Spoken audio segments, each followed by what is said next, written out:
So today we've got a Bulova Accutron, a really beautiful and very high-tech watch. They move by a tuning fork, vibrating back and forth and pushing a couple of whisker fingers against a gear that then rotates. It's amazing, and the movement has a hack in it. And this is where the hack goes, is right here.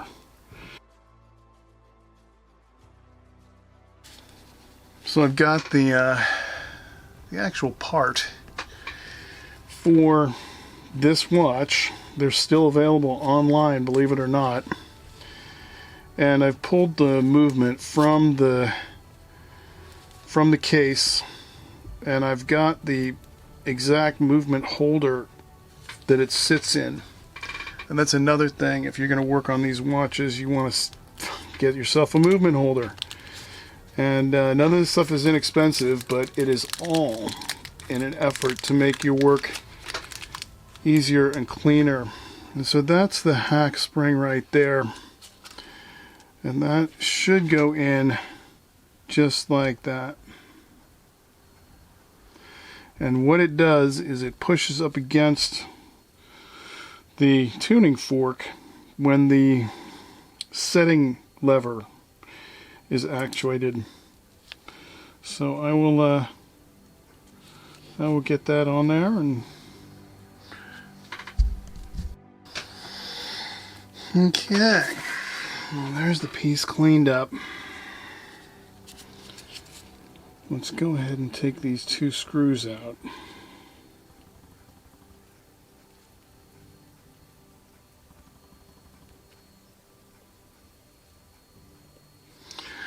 Now, everything in this movement is made out of non-magnetic material because the entire movement is magnetic. And so that means that all these parts are stainless steel.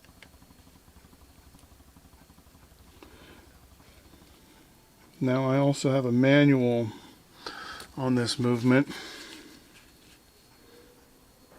which I've read over and over again.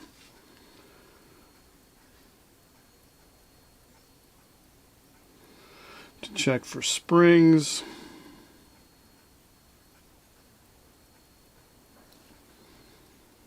and shit like that.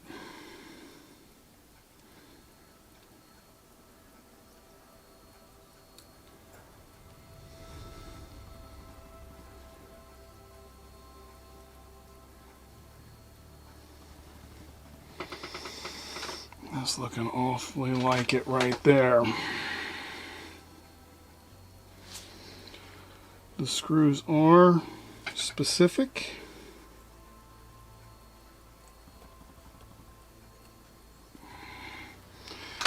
And so you really want to make sure you put the exact screw back in the same place. Let me line this up off camera. Okay, that's one screw. It's a little nerve-wracking. Remember, we had to line up this second one with that gear, that tab right there.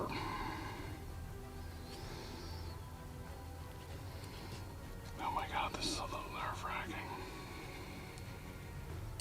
Oh, that's why.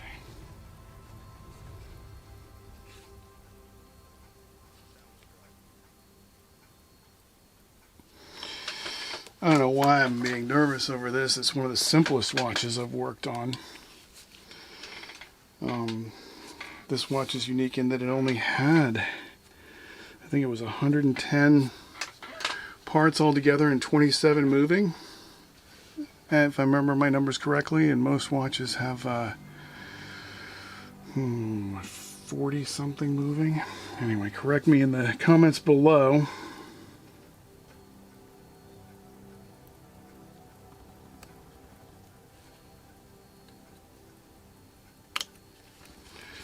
Okay, there it is.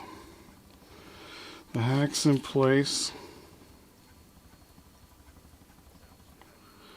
That gear's still in place, and so you don't want to spin anything on these movements because you can damage the pawl very easily. They tell you not to even move the second hand.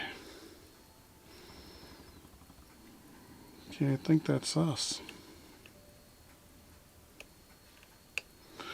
Shall we see if it works?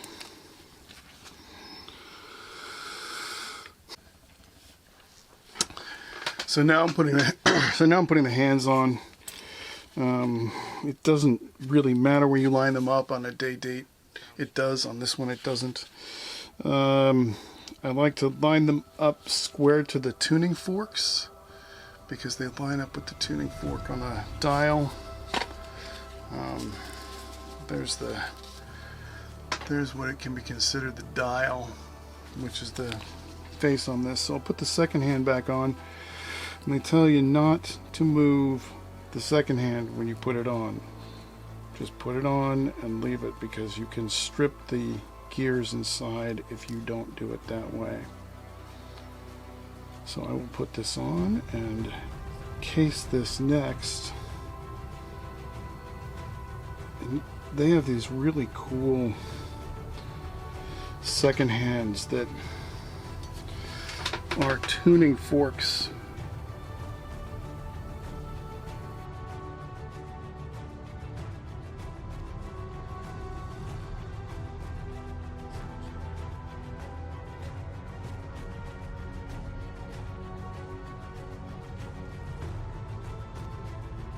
So there that is, keyed in and everything.